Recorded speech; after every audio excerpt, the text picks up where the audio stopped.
Hello friends, welcome back to this nondescript corner of my house. I had a couple of thoughts and these have kind of just become really helpful, almost like journal entries for me. So I hope you enjoy them, but that's quite honestly secondary to the benefit that they provide me of just verbalizing my own thoughts. And I'm kind of enjoying that recently. So buckle up or leave, that's fine too. One of the things that really has been kind of lighting a fire in me is really acknowledging my excuses.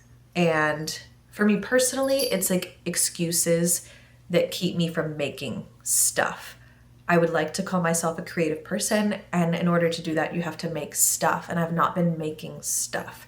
And so what's really been lighting a fire in me is asking why and charting that all out, because it's really eye-opening to see all my favorite excuses in one place and realize how utterly lame they are. So I've written them all down, they're here, and I wanted to just kind of go through each of them one by one and address how dumb they are, because I feel like that's motivating to me. Maybe it's motivating to you, I don't know. I find that for me, I kind of need just a little bit of spice in my motivation. I need a little bit of maybe I need a little bit of spite, or I need a little bit of just kind of tough love to get me going.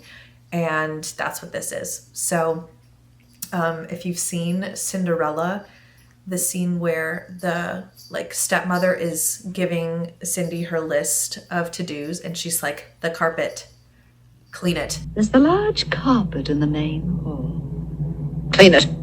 That's the structure that I need this to have, because I'm going to watch this back as a pep talk to me. And that's how I need to be talked to get myself moving. So that's what this is. So anyway, here we go. Okay, some of my favorite.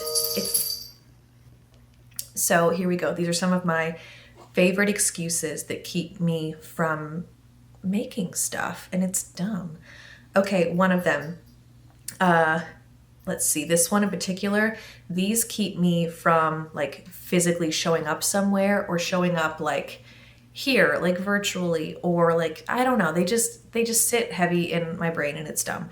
One that I don't know, my skin is bad, or my hair looks bad, or my nails are a mess. Okay, so what? So what? And there's a certain amount of that stuff shouldn't matter. Just show up how you are. Da, da, da, da. And I get that. That's all beautiful and that's so, so great.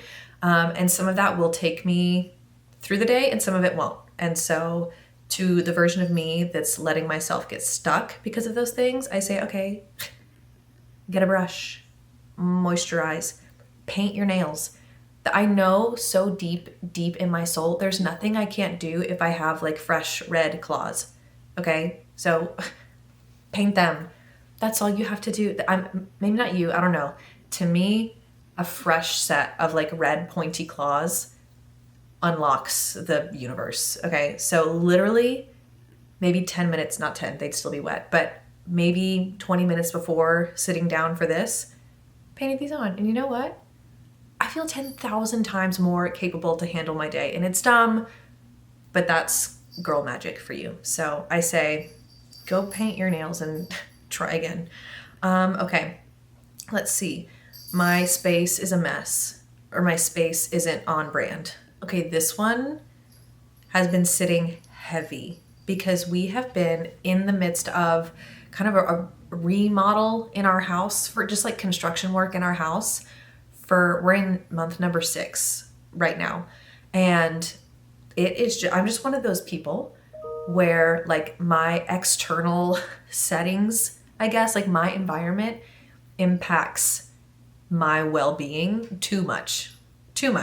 And so I really, to function at my best, frictionless, limitless creative self, I need my surroundings to look kind of the way I want my work to look. I want it to be an externalization of the work I want to make. And so when my space around me is a disorganized, dirty, cluttered mess, so am I.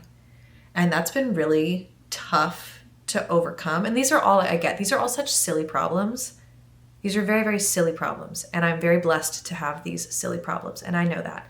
But if I'm being real with myself, the source of the creative lump hole I've been for the past 6 months has been so heavily tied to the fact that I've just been existing in mess for 6 months. And like, I think I've done one personal project in that time, and I did it with a rolled up rug as my chair and a Crate and Barrel box as my desk. And like, should that have stopped me? No, like I got it done, and that was honestly so good for me. But it's at a point now where like I can see a light at the end of the tunnel.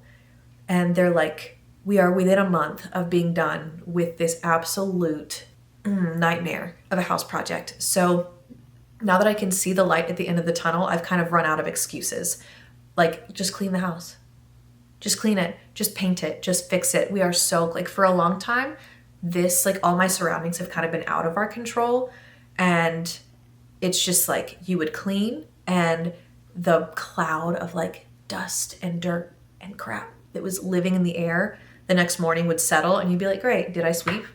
Doesn't matter. And that cycle has really been eating me. And so we're at a point now where there's a light at the end of the tunnel, and this is about to no longer, like, it's been a semi-valid excuse for 6 months, but it's about not to be, because now I'm in control and I can clean and I can curate this space to be a place that fosters creativity and making. And that hasn't been the case for 6 months, but now it's about to be. So it's my job to make it a space that facilitates my creative thought process. So that's what I say to, like, my space is a mess. Okay, clean it, paint it, curate it, clear it out, design it, whatever you have to do to make it a space that feels good, because no one else is going to do that but me. So that's what I say to me about that one. Okay. This is a biggie. It's, I can't do it perfectly right now. And that's a big one. That's a very, very big one. I would say that is like a building block of what holds me back from making things. But to the version of me that says I can't do it perfectly right now, I would have to simply say, like, okay, and? So, like, what, you're not going to do it? You're not going to do anything? Like, you get no awards for making a plan to do something. You simply just have to do it. One of my favorite quotes that's been really motivating me lately is, you can't edit a blank page. Okay? So me, you can't edit a blank page. You cannot finesse a project that doesn't exist. You have to make it exist, and then you can judge, but you can't judge nothing. So that's what I say to me. Like, go just absolutely, like, dump out a first draft of all the things you've been thinking about, and that's where the momentum comes from. Like, the ball has to move to get momentum, and you cannot generate momentum out of wishful thinking. You have to physically move something and make something, okay? So that's what I say. That's what I say to me, okay? Perfection is a trap. It's an enemy, and it's not real, okay? So every time I make a project and I think, gosh, like, it's just not finished. It's not like, it's not perfect. I couldn't possibly post this because it's not perfect. Every time I've said, you know what? I bet it might be okay. And I post it anyway. There's nobody in the comments being like, actually, that one character loop, kind of stinky. Or like, that one keyframe feels a little bit out of place to me. Like, nobody's saying those things. They're welcome to think them. And granted, also, the comments on my work don't define my work's value or mine, and I fully get that. I'm just trying to bring some facts to the fear that perfection is a myth. It doesn't exist. And the joy of sharing work always supersedes the, like, pent-up anxiety of never starting it because it won't be perfect, and the weight of the guilt of knowing I'm not reaching my full creative potential because I'm keeping something in, because I'm not making something because it won't be great. So get over yourself. That's what I'm saying here to me, not to you. If it helps you, that's great, but that's what I'm saying to me. So, okay, next up on my list of my favorite excuses, I could probably do it better later. This is the distant cousin to I can't do it perfectly right now. And to that, I say all the exact same things. If you could probably do it better later, later comes regardless. So start it now. Okay? All done. Okay. I'm busy or I don't have time. And that is just a big fat fib. It's a big fat fib because I think what I'm saying to myself, if I like really dig into it, is I don't have comfortable time. I especially like once we have a toddler and this toddler is built on jet fuel and takes certifiably fewer naps than any baby I've ever seen. So our concept of free time kind of evaporated when he was born, and like in the best way, because he's the light and joy of our lives and he's so, so great. And it's just been a really interesting recalibration to what free time is, what is worth filling it, where to find it, having to kind of like plan your free time. I have a very different relationship to free creative time now. And that's totally okay. It's just I have to learn what that means for me and be a lot more intentional about it. So when I fib to myself and I say that I don't have time, I think what I mean is I don't have easy time or I don't have comfortable time. I don't have time that wouldn't require me setting an alarm an hour or two earlier in the morning to squeeze stuff in. Or I don't want to give up my like scrolly time before bed. Like that's a really embarrassing one. Like there's time in there, I'm just not using it.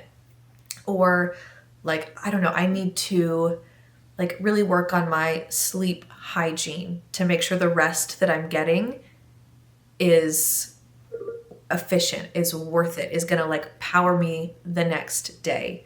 That kind of stuff. Like the time is there, I'm just not using it well, or I'm not habit stacking where I could be elsewhere to open up new windows of time, you know? So that's a big fat fib, and we all know it, and I know it. So I don't ever want to hear, I don't have time, from me to me again. Okay, I have here, what if they say no? This one, I'll be honest, doesn't really bother me anymore. I've really kind of adopted a new mindset, which has been really freeing, that kind of says like, it's not my job to say no to me. It's not my job to close the door on myself.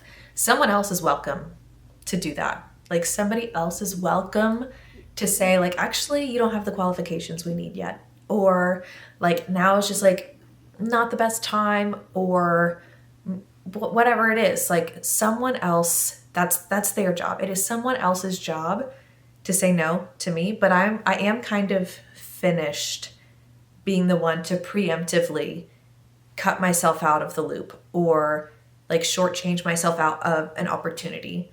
So I am proud of myself for that. That's been a really big shift, and I quite like living creatively that way. So yeah, what if they say no?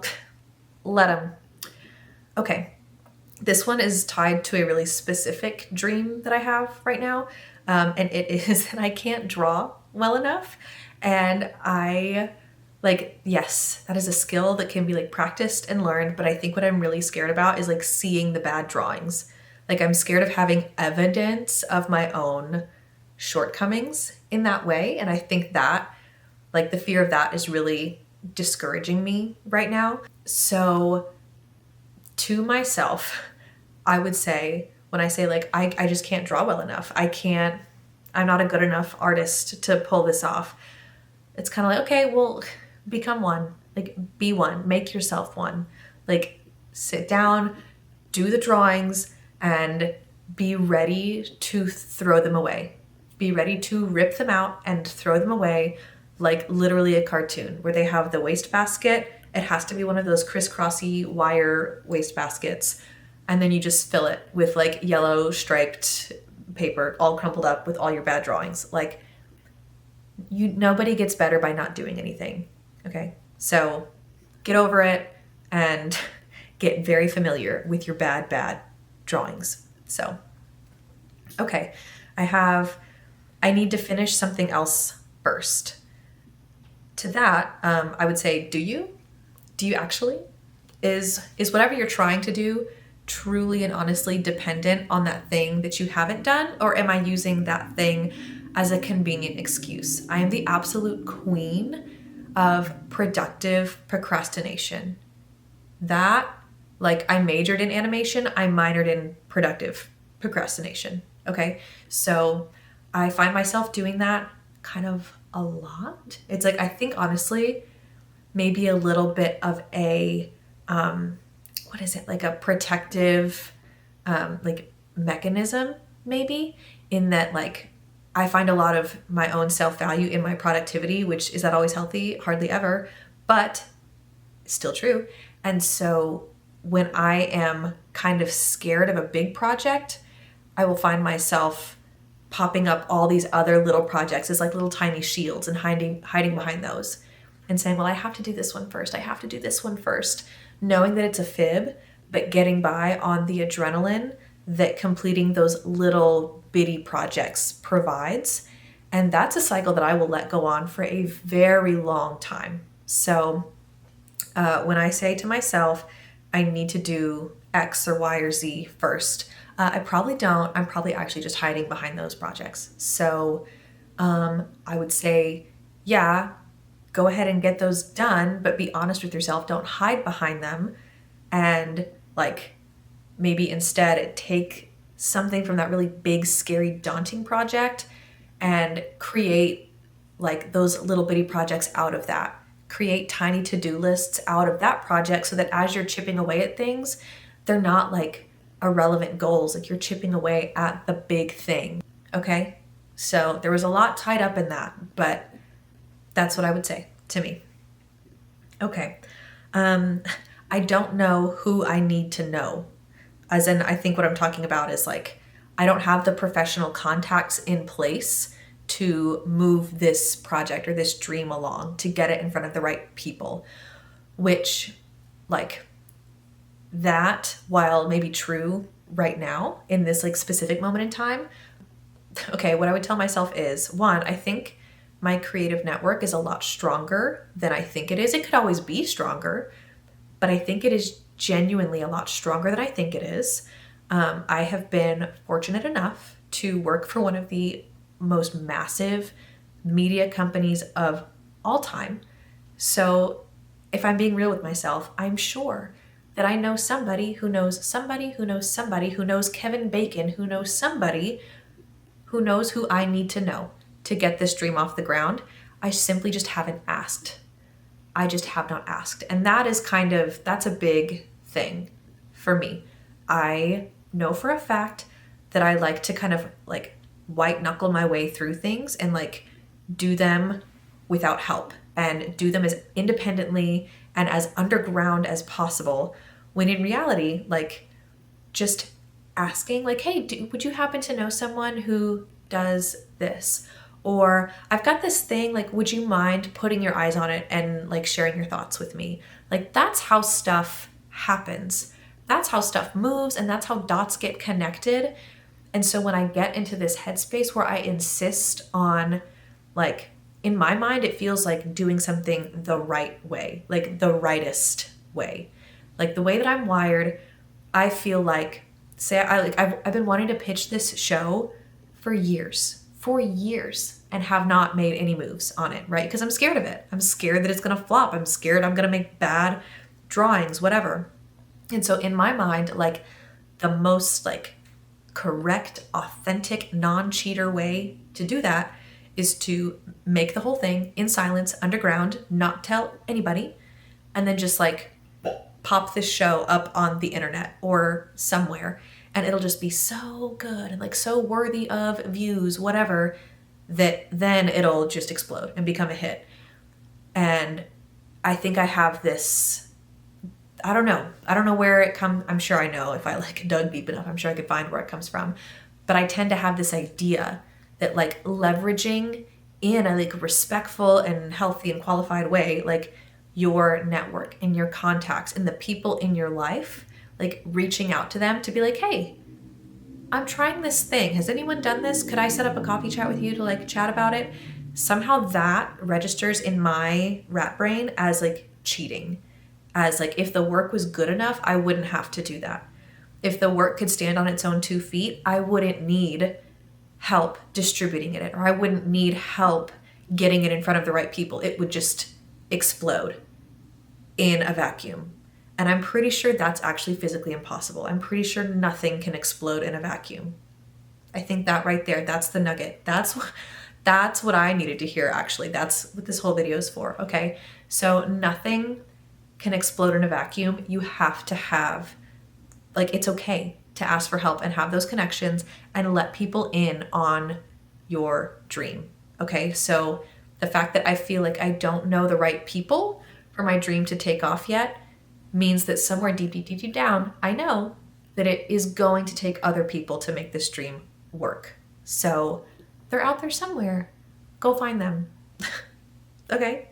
So go rub elbows and go make professional friends and make very cool, great things with them. Okay? Let's see here. This is a really big one. I don't live in the right place. So I live in Texas, and that has been a really big, honestly, kind of a roadblock for me professionally. When COVID hit and everybody went remote, that honestly, it opened a lot of doors for me, because suddenly everybody is working with remote studios, remote freelancers, whatever. So like, it was completely okay for me to live in Texas and be working with studios in LA or New York, whatever. And I remember a huge like light bulb for me being that I was on this Google job, and it was me and another motion designer based in LA. And we were meant to tag team this job together. And I remember being so intimidated because I was like, oh my gosh, like an LA motion designer? I'm a Bryan, Texas motion designer right now. Like there's no way I'm going to be able to compete. And then very quickly, they let that motion designer go, and they came to me and they said, hey, if you have bandwidth, we'd love to ask you to redo all of that motion designer's work. So that to me really like ripped the veil off and was like, oh, okay, so where I live doesn't matter. It's the work I make that matters. And I still like absolutely stand by that. It's just that like VPs and execs don't always stand by that. And so they're like, there's, you know, maybe a glass ceiling in a job or a paper ceiling or whatever. I have been really feeling the weight of like the geographical ceiling recently. I've just been seeing like, I've had to let my dream job go because they wanted me to move, and we're just not gonna. Like my whole family is here. Like we have planted roots here, and I just like, what a blessing it is to be having to choose between a dream job and like my whole family. Like to be able to have both and for that to be a hard choice like is a huge blessing. And so I try to really stay cognizant of that. But at the end of the day, like a job will replace me in 20 minutes and an Indeed post, right? And like my family could never, so they better not. So I know, and I'm like really, really solid in the fact that I will never move like that for any job. But at the same time, it does force me to like have to let really cool opportunities go. Or like another one recently is like I do a ton of like student mentoring. And so animation students will reach out and be like, hey, how did you navigate post-grad? Or like, what was your journey like getting to Disney or X, Y, and Z? And so I'm always happy to have those chats. And I'm in this like weird phase right now where it's like, oh, the baby birds are leaving the nest and they're all becoming Imagineers. It's like, wow, that's incredible. Like, I'm so, so glad that these students are achieving their dreams, and to have played any minor part in that is like, that's the point. Like that's why I love mentoring students. But there does like it does leave this like little bitty kind of like oof, like little bitty like prickle when you're like, man, these like you're almost like watching things just kind of go by in that way. And so all these dream jobs like, you know, VFX artists at Imagineering or like animatronics animators, like seeing all these postings like come and go and seeing students that I've mentored like go in and step into those roles, which so incredible for them. Love that for them, genuinely.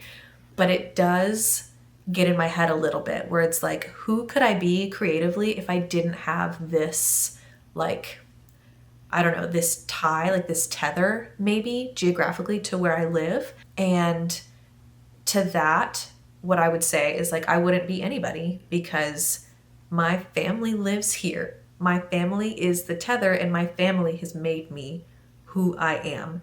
So for me to have all these big shot thoughts about like, oh, I'd be unstoppable if I lived in like Orlando or Anaheim. It's like, no, I wouldn't. Because I would be so cut off and so distanced from my family that I would wither. And I know that. And that's why I'm so settled here. So there is that part of it. And I think when I'm kind of getting in my head, like that's kind of the stuff I tend to think about it. But when I'm feeling more like motivated, one of the things that I tell myself is like, okay, so yeah, maybe the traditional like butt in seat type of job isn't for me because of where I live. But what is like the path that does exist for me is being so incredible that those places are willing to make exceptions. And that is based on something that my dad has always told me. Anytime I've worked a job, he has always said something along the lines of like, be so indispensable, they can never let you go. Like, be so, and what I've kind of morphed that into is like, be so extraordinary that they make exceptions for you.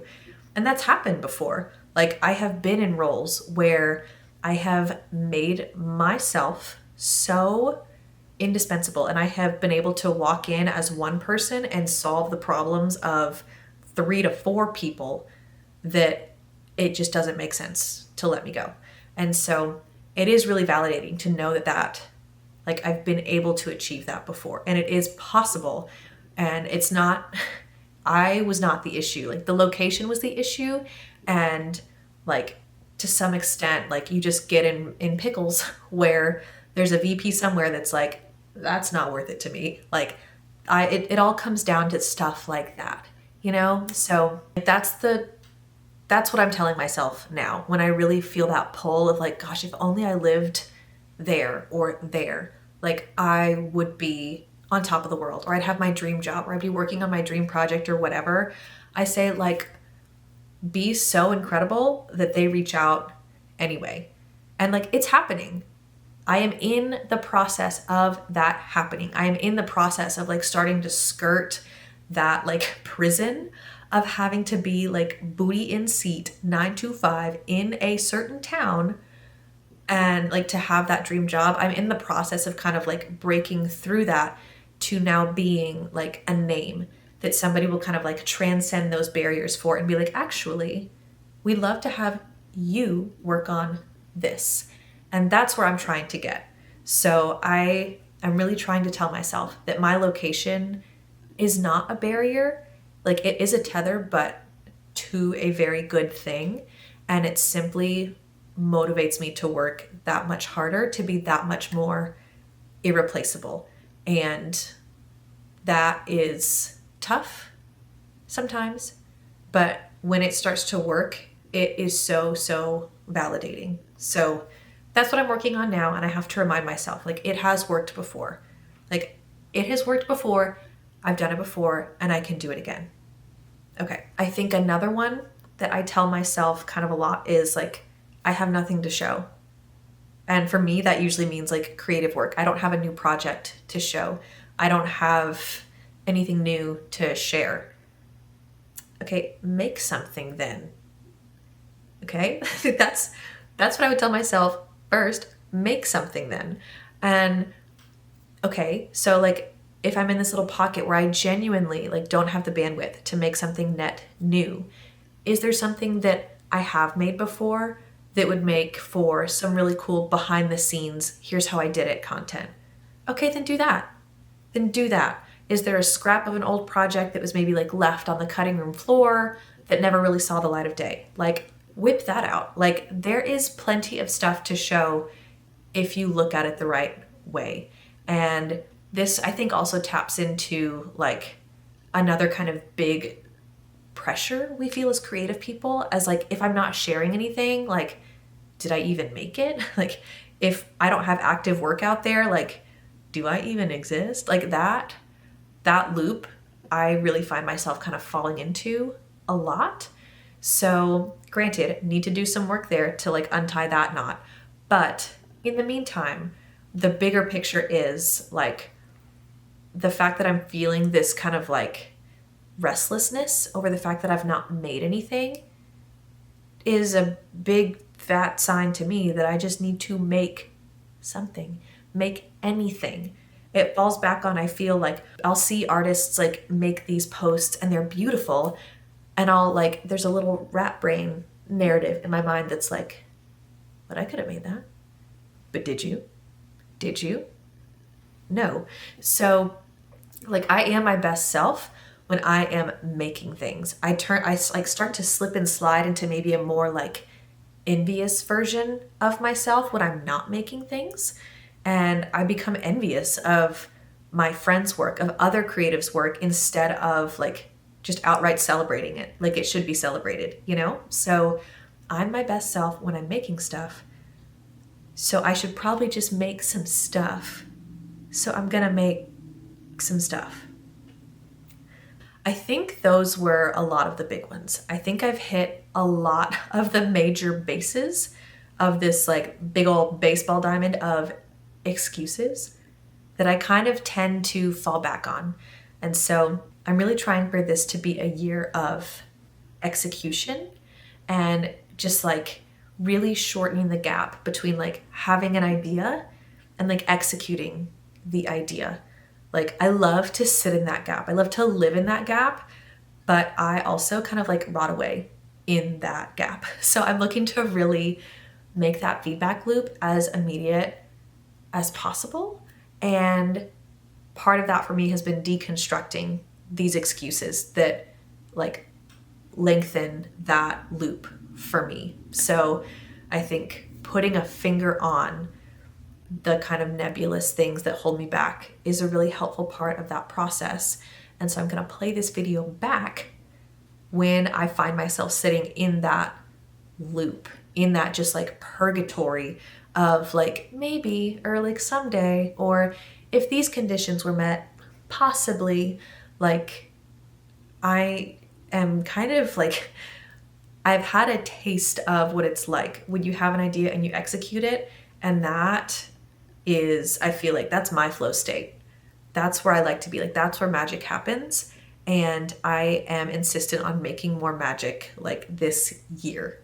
And like forever, obviously, but like really trying to be intentional about what I want to see out of myself this year. And so deconstructing these like fibs I tell myself and these excuses that I live in, because that's what they are. They're fibs. They're fibs that are like socially acceptable fibs.